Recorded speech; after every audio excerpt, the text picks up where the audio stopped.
Assalamualaikum warahmatullahi wabarakatuh.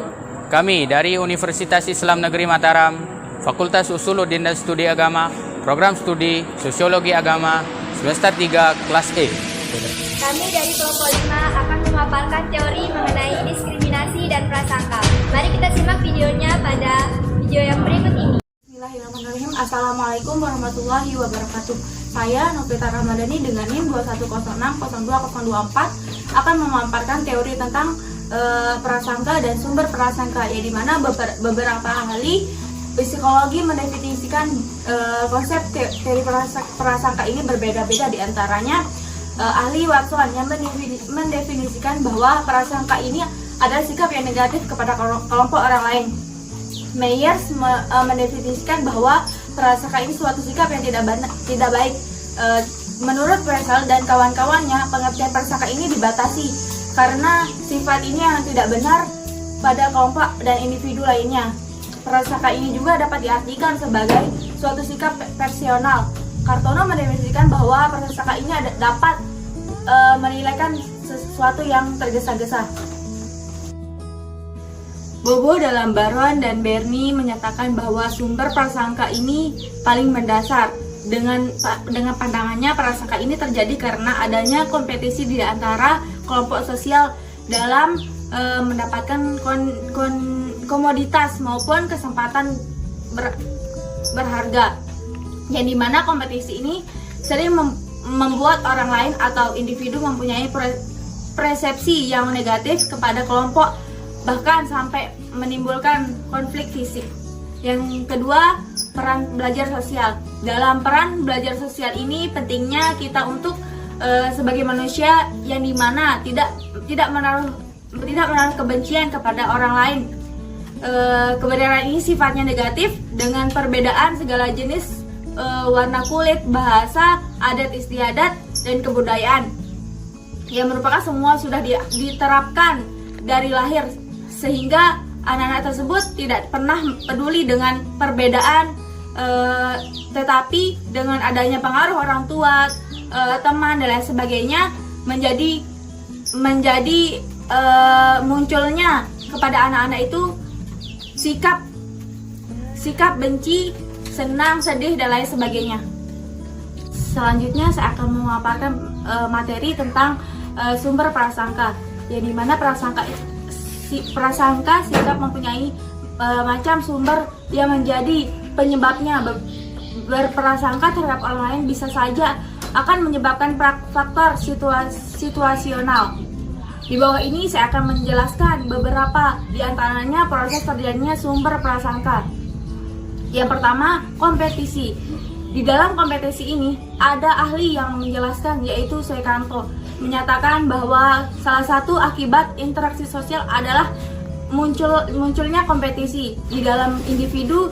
Satu sisi menginginkan suatu pekerjaan yang mapan, pekerjaan yang layak, dan rumah yang bagus, tetapi di sisi lain peluang juga mendapatkan sesuatu itu secara terbatas dan tidak sebanding dengan peminat, sehingga muncullah kompetisi ini.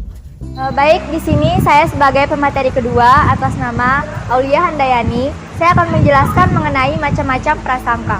Macam-macam prasangka itu ada 3. Yang pertama, seksisme. Yang kedua, prasangka rasial. Yang ketiga, agisme. Yang pertama, saya akan menjelaskan mengenai seksisme. Seksisme ini adalah prasangka negatif yang selalu tertuju kepada wanita. Seksisme ini seringkali ditujukan kepada wanita karena wanita selalu didefinisikan sebagai seorang yang lemah, tidak punya pendirian, dan selalu bergantung kepada orang lain. Sejarah seksisme ini sangat panjang, mulai dari sejak zaman para nabi, yaitu zaman perbudakan, sampai sekarang. Hal tersebut melahirkan adanya gerakan feminisme. Yang kedua adalah prasangka rasial. Prasangka rasial di sini adalah prasangka negatif yang ditujukan kepada orang-orang yang bergabung dengan kelompok atau ras tertentu. Prasangka rasial di sini bisa kita lihat yang sampai berlangsung sampai hari ini adalah di Amerika, yaitu orang yang memiliki ras kulit putih dengan orang yang memiliki ras kulit hitam yang selalu tidak sejalan atau didiskriminasi atau oleh kalangan atau masyarakat di sana karena mempunyai prasangka yang selalu negatif kepada orang yang memiliki ras kulit hitam tersebut.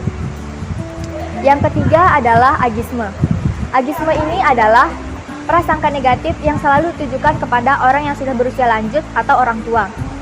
Di sini, agisme adalah orang tua yang distereotipkan atau stigma masyarakat karena orang tua itu didefinisikan tidak bermanfaat, dia sudah lemah dan sakit-sakitan, lalu orang tua ini mudah pikun.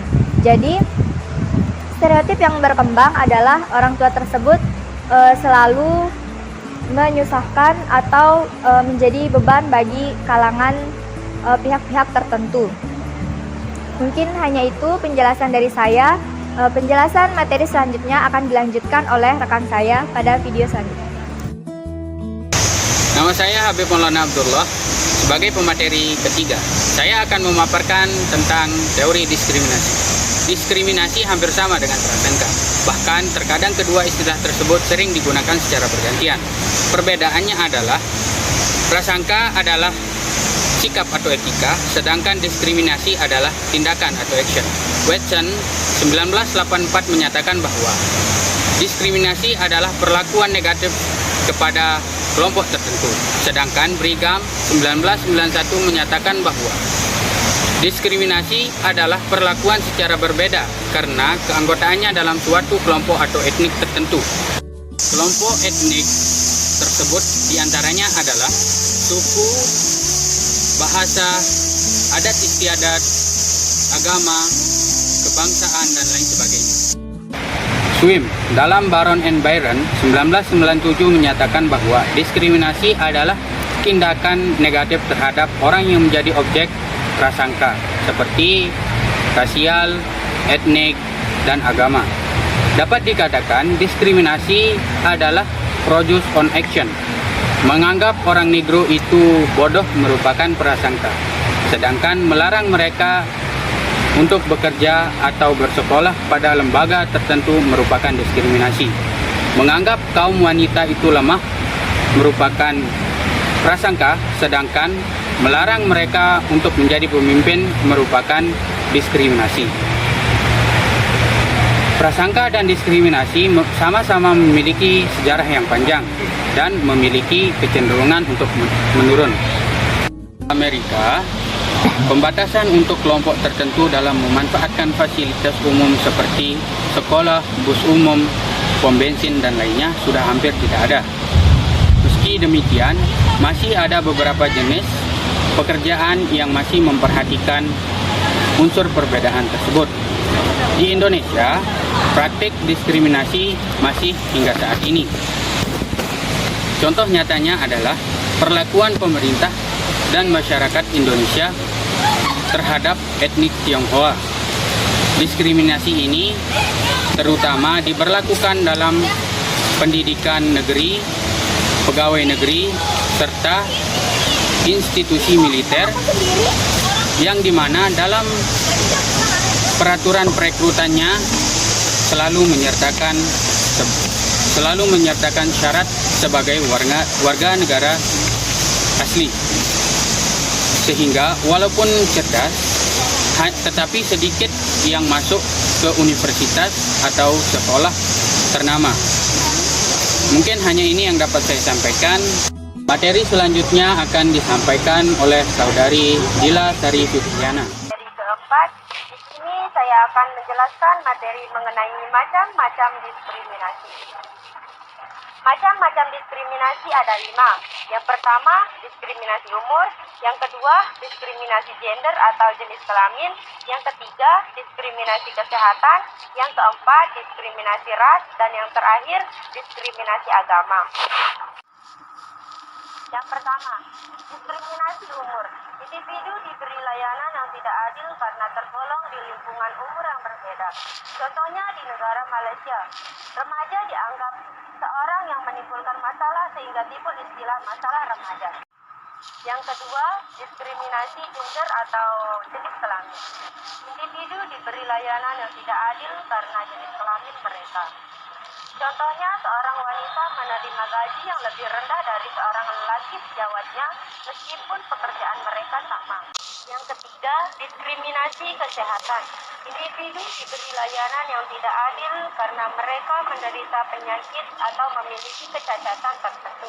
Contohnya, seorang yang pernah menderita sakit jiwa ditolak untuk mengisi jawatan tertentu meskipun ia sudah sembuh dan memiliki kemampuan untuk melakukannya. Yang keempat, diskriminasi ras. Individu tidak diberi layanan kesehatan berdasarkan ras mereka. Yang terakhir, diskriminasi agama. Individu tidak diberi layanan yang adil berdasarkan agama yang dianut olehnya. Sini saya pemateri keempat akan menjelaskan tentang cara mengurangi prasangka dan diskriminasi. Di mana cara menguranginya itu ada empat cara. Yang pertama, memutuskan siklus prasangka. Dengan cara siklus prasangka ini dapat diputuskan dengan menghentikan proses pembelajaran dari lingkungan yang menyebabkan timbulnya prasangka tersebut. Yang kedua, kontak antar kelompok. Suatu teori menyatakan bahwa peningkatan kontak antar kelompok akan mengurangi prasangka di antara kelompok tersebut dengan beberapa syarat. Yang pertama, kelompok tersebut setara dalam hal kedudukan. Yang kedua, situasi kontak harus mendukung terjadinya kerjasama dan bekerja sama dalam mencapai tujuan. Yang ketiga, terjadinya kondisi yang dimana mereka saling menguntungkan berbagai pihak. Cara yang ketiga, rekategorisasi, di mana rekategorisasi ini merupakan pembaharuan terhadap kategori-kategori yang sebelumnya bukan anggota dari kelompok tersebut dapat menjadi anggota kelompoknya.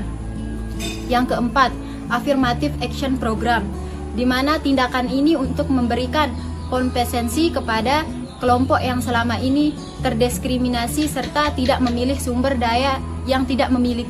sumber daya yang memadai. Sekian pemaparan materi dari kelompok 5. Kurang dan lebihnya kami mohon maaf. Jangan lupa like and share. Wabillahi taufiq wal hidayah. Wassalamualaikum warahmatullahi wabarakatuh.